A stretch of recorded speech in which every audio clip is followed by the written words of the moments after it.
Hello, my name is Lee. I'm the conflict resolver, and I'm here to help you have a more peaceful life. I've done a lot of videos that focus on how to change your behavior in conflict situations to tip the scales toward listening, learning, and cooperation. But I understand that many conflicts are not so easily resolved, and sometimes your good behavior doesn't provoke good behavior from the other person. If you're in a conflict with someone who acts like a bully, you might even feel like all my good advice is just making things worse for you, and you might be right. So we're going to spend the next few videos talking about what to do when you're dealing with someone really difficult, and all the traditional advice just seems to give them more power.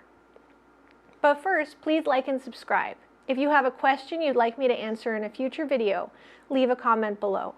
You can also email me at advice@leechandler.com.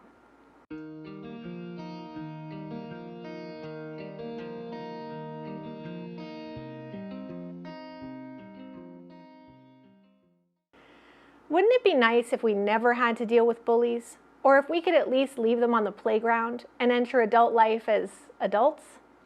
But at some point, I bet every single one of us has had to deal with a grown-up bully. We might have applied a different label to them, but the bottom line is that they just don't seem to play by the normal rules of human interaction. And that gives them a lot of power, especially in conflict. They're out for what they want, and they don't seem to care if they hurt you. If all your good behavior is just making you feel like a pushover, you might be dealing with someone who just doesn't respond to it. And that requires a different approach. The first thing to do is assess your safety. The word bully can cover a wide range of behavior. At one end of that range, there's behavior that's annoying, frustrating, or upsetting, but not dangerous. At the other end, you have people who seem unpredictable or even dangerous. If you think you're dealing with the dangerous kind of bully, just avoid them. And if there's someone you can't avoid, your job is to protect yourself. If you're not dealing with a dangerous situation, it's worth starting with the advice I give in so many other videos. Listen, ask questions, be curious, don't react to them, and try to figure out and respond to how they're feeling. This is my first suggestion because sometimes we jump to conclusions about people and assume their whole personality is summed up by whatever piece of it we're currently looking at. People often behave badly in conflict, and your bully might show you a more cooperative side of their personality if you can be patient and exercise a little restraint. But notice that I said a little. If you think you're dealing with someone who doesn't play by the normal rules of human interaction, that first conversation is an experiment. If the result of the experiment is that you and your difficult person have a productive conversation, that's great. You can resolve the issue and learn something about how to deal with this challenging person more easily in the future.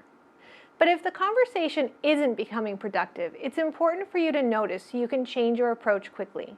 If your maybe bully continues the same old bullying behavior even after you've tried to listen and understand, it's time to try something else.